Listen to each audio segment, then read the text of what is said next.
आपका स्वागत है केआईसी पब्लिक लाइब्रेरी के ऑफिशियल यूट्यूब चैनल पर। आज हम लोग आपको बताएंगे कि ऑनलाइन पीपीपी ओलंपियाड सेशन 8 का फॉर्म आप कैसे भर सकते हैं।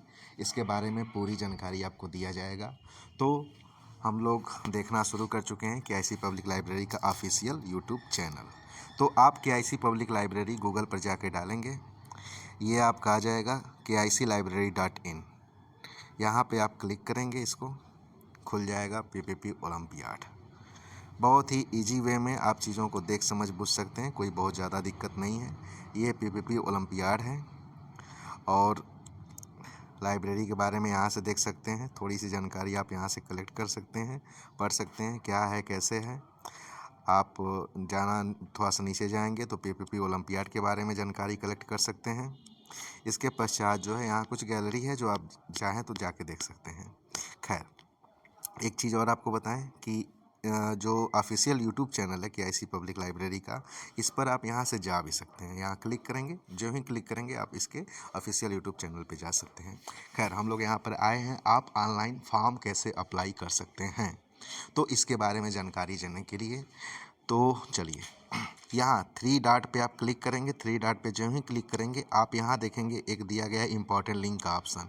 इंपॉर्टेंट लिंक पर क्लिक करेंगे, यहाँ पे आपको दे दिया गया है 2 ऑप्शन और, पीपीपी ओलंपियाड सेशन 8 रजिस्ट्रेशन और पीपीपी ओलंपियाड सेशन 8 नोटिफिकेशन। यदि आप नोटिफिकेशन पे क्लिक करते हैं तो जो सेशन 8 का नोटिफिकेशन है आपके सामने खुल जाएगा, और रजिस्ट्रेशन पे क्लिक करते हैं तो रजिस्ट्रेशन का फॉर्म या फिर उसके बारे में डिटेल्स आपके सामने आ जाएगी। तो हम लोग क्लिक करते हैं पीपीपी ओलंपियाड सेशन 8 के रजिस्ट्रेशन पर।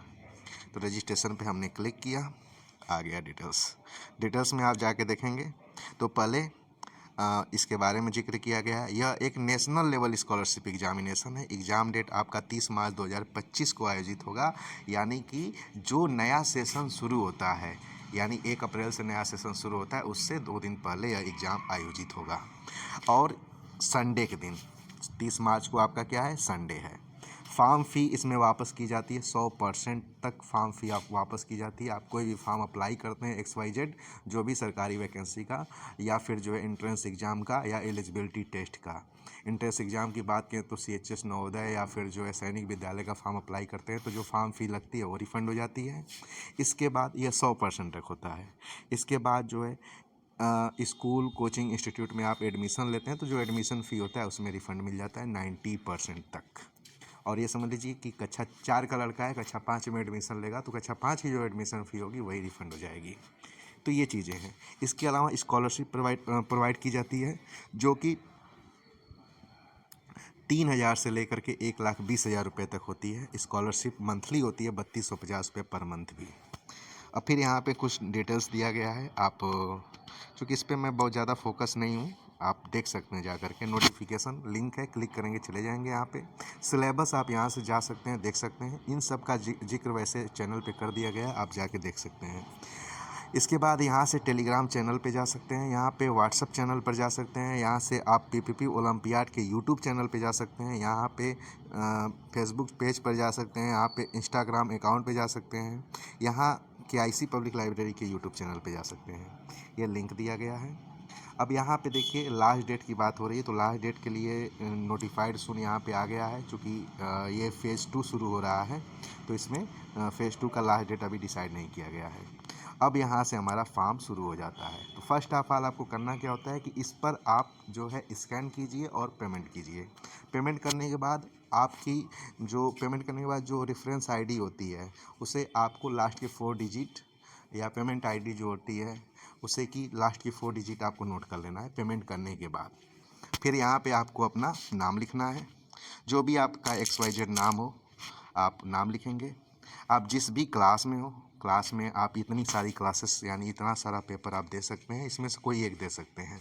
जैसे कि 3, 4, 5, 6, 7, 8, 9th art stream 9th science stream, 10th art stream 10th science stream, 11th science stream, 11th commerce, 11th arts, 11th agriculture, 12th science, 12th commerce, 12th arts, 12th agriculture, IIT की तैयारी कर रहे हैं तो IIT, NEET की तैयारी कर रहे हो तो नीट, कंप्यूटर में स्पेशलिस्ट हो तो कंप्यूटर का paper, competition non teaching, police से लेकर के पीसीएस तक की तैयारी कर रहे हो तो competition non teaching, competition teaching BEd BTC करके यदि आप टेट सीटेट सुपर टेट की तैयारी कर रहे हो, बीपीएससी टीआरई वगैरह का तैयारी कर रहे हो तो कंपटीशन टीचिंग, यदि आप हिंदी में स्पेशलिस्ट हो तो हिंदी का पेपर, यदि आप इंग्लिश में जानकारी रखते हो तो इंग्लिश का पेपर, यदि आप मैथ में बेस्ट हो तो मैथ का पेपर, यदि आप आईएएस पीसीएस का मेंस पेपर देना चाहते हो तो मेंस पेपर। इतने सारे पेपर जो है आप दे सकते हैं। टोटल 27 पेपर पीपीपी ओलंपियाड में या पीपीपी स्कॉलरशिप एग्जामिनेशन में हैं, जिसके लिए आप एलिजिबल हैं। तो ये चीज़ें आप देख सकते हैं, कर सकते हैं, जैसे कि मैंने 6 मेंशन किया। फिर उसके बाद फादर नेम लिखना है। फादर नेम में आप मिस्टर राम बाबू। फिर उसके बाद माता का नाम लिखना है एमआरएस रागिनी देवी। इसके बाद इंस्टीट्यूट का नाम लिखना है सेंट जेवियर्स स्कूल भदोही। फिर उसके बाद मोबाइल नंबर जो भी हो 1234567890 आप मोबाइल नंबर डाल सकते हैं। फिर इसके बाद सेंटर में देखिए आप देख सकते हैं आजमगढ़, बलिया, देवरिया सिटी। फिर उसके बाद देवरिया में ही एक सेंटर बना हुआ है महाराणा प्रताप सरस्वती बाल विद्या मंदिर गौरी बाजार। फिर मऊ में जो है ID children Sunbeam senior secondary school GN international, फिर मऊ जिले का दूसरा सेंटर। फिर उसके बाद श्री कृष्ण महिला पीजी कॉलेज, फिर सेंट जेवियर सूरजपुर, घोसी, बोजी बाजार, ये सब मऊ जिले के सेंटर हैं। इसके बाद वाराणसी का Mary city school and hostel, फिर लखनऊ, प्रयागराज, गोरखपुर, बांदा, अदलहाट, मिर्ज़ापुर मेन सिटी, गाजीपुर, चंदौली, भदोही। जैसे कि सेंट जेवियर भदोही का था तो यह भदोही डाल सकते हैं। इसके बाद झांसी, कानपुर, महोबा, चित्रकूट, सोनभद्र, जौनपुर। उसके बाद यदि दिल्ली वगैरह में आप रहते हैं तो आप दिल्ली एनसीआर में डाल सकते हैं। आपका सेंटर नोएडा या फिर ग्रेटर नोएडा या फिर जो है गाज़ियाबाद में बन सकता है या फिर गुड़गांव में बन सकता है। इसके बाद आवश्यकता पड़ी तो कई जगह सेंटर बन सकते हैं, लेकिन यह है कि दिल्ली एनसीआर में आपका सेंटर है। उसके बाद बिहार में 2 सेंटर हैं, एक पटना में है, एक छपरा में है। इसके बाद मध्य प्रदेश में जबलपुर में सेंटर बना हुआ है। और इसके अतिरिक्त भी आपको लगता है कि नहीं मैं इन सब के अलावा किसी अन्य जगह परीक्षा देना चाहता हूं, तो आपके पास अदर एग्ज़ाम सेंटर का भी ऑप्शन दिया गया है। तो खैर ये सेंट जेवियर भदोही का लड़का है तो इन्होंने भदोही डाल दिया। फिर आपने जो पेमेंट किया है, मैंने बताया था लास्ट का 4 डिजिट आपको नोट करना है, तो लास्ट का जो भी 4 डिजिट हो उसे आप वो करके सबमिट करेंगे। तो सबमिट करने के बाद आपका फॉर्म खुल जाएगा, मतलब फॉर्म आपका सबमिट हो जाएगा। आपके पास एक रजिस्ट्रेशन नंबर आ जाएगा, उसको नोट डाउन कर लेना है। आपका फॉर्म सबमिट हो गया। अब उसे हम जो है संस्था एनालाइज कर लेगी, देख लेगी आपका पेमेंट आपने किया है कि नहीं किया है। पहली चीज़ उससे मिलान वगैरह करने के बाद फिर अप्रूव कर देगी, आपको इन्फॉर्म भी कर दिया जाएगा यदि आवश्यकता होगी तो। और ये सब करने के बाद भी आपको लग रहा है कि हमें प्रॉब्लम हो रही है, हम समझ नहीं पा रहे हैं, तो दूसरा ऑप्शन ये है कि आप यहाँ पे जो ग्रीन में आप ब्लू में जो दिया गया है व्हाट्सअप डिटेल्स, इस पर आप क्लिक करेंगे, सीधे आप व्हाट्सअप पे चले जाएंगे और वहाँ से भी आप अपनी डिटेल्स जैसे कि नाम, पिता का नाम, क्लास और मोबाइल नंबर वगैरह दे करके थ्रू व्हाट्सअप आप रजिस्ट्रेशन कर सकते हैं। रजिस्ट्रेशन जब व्हाट्सएप के थ्रू करेंगे तो जब आप अपनी डिटेल्स भेजेंगे तो डिटेल्स के भेजने के बाद आपको क्यूआर कोड उपलब्ध कराया जाएगा।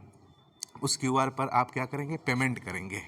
और पेमेंट करने के बाद जब आप स्क्रीनशॉट उसी व्हाट्सएप पे प्रोवाइड कराएंगे तो आपको सीधे रजिस्ट्रेशन नंबर आपको प्रोवाइड कर दिया जाएगा व्हाट्सएप पर और आपका जो है फॉर्म सबमिट कर लिया जाएगा। तो ये सारी चीज़ें जो है मतलब आपके लिए सूटेबल बनाने के लिए सही तरीके से बनाई गई है कि आप इजीली रजिस्ट्रेशन कर सकें। इसके अतिरिक्त आप अपने विद्यालय पर भी जा कर के रजिस्ट्रेशन करा सकते हैं। आप किसी जन सेवा केंद्र पर भी जा कर के रजिस्ट्रेशन करा सकते हैं। आप अपने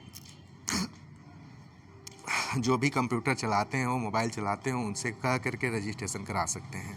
तो ये सारी फैसिलिटी बनाई गई है जिसके लिए आप सभी लोग इसका हिस्सा बने, जल्द से जल्द रजिस्ट्रेशन कराएं। और एग्ज़ाम डेट आपकी कब है, 30 मार्च 2025। इसमें जो है आपके सिलेबस से ही प्रश्न पूछे जाते हैं, आपके बुक से ही प्रश्न पूछे जाते हैं। तो आप लोग अपना बुक, अपनी कॉपी, अपना नोट्स बेहतर तरीके से पढ़ें। एक रीज़न है आपको बेस्ट तरीके से पढ़ने का, पढ़ें और बेहतर दें परफॉर्मेंस। ओके, तो आई थिंक आप समझ गए होंगे। इजी वे है, बहुत आसानी से आप इस फॉर्म को अप्लाई कर सकते हैं। ठीक है, फिर कोई दिक्कत परेशानी होगी तो आप कमेंट बॉक्स में अपनी बात रख दीजिएगा, जवाब ज़रूर दिया जाएगा।